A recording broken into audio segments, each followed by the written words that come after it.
Turkeys on the fence.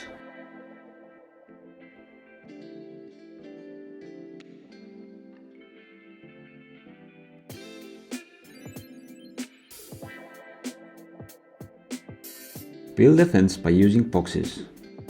Add bowling pins on top of the fence. The distance between the drawing spot and the fence depends on the ability of students. The group is broken into 4 teams. Place a hoop in front of each team. Each team must use their balls to throw those pins that are placed on the fence. If student hits a bowling pin, then this student will go and get this turkey back to the farm. In one attempt, a student can use 2 balls. After this, the student will bring his or her balls back for other team members. In the end, a team with more turkeys is a winner.